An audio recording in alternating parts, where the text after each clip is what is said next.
চট্টগ্রামের সাতকানিয়ায় জায়গা জমির বিরোধকে কেন্দ্র করে প্রতিবেশীকে কুপিয়ে হত্যা করার ঘটনায় অভিযুক্ত প্রধান আসামি মোহাম্মদ ফারুককে গ্রেফতার করেছে র্যাব 7। চট্টগ্রামে শুরু হয়েছে বৃষ্টিপাত।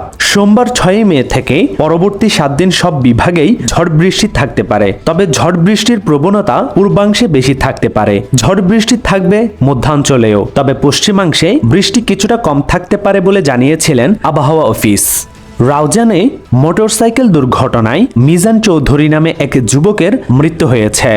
চট্টগ্রাম নগরীতে 200 পিস ইয়াবা ট্যাবলেট সহ রাশেদুল ইসলাম ও শুভ মৃধা নামে 2 মাদক ব্যবসায়ীকে গ্রেফতার করেছে ইপিজেড থানা পুলিশ। কক্সবাজারের রামুতে পাহাড়ি ছড়ায় গোসলে নেমে প্রতিবেশী 2 শিশুর মৃত্যু হয়েছে।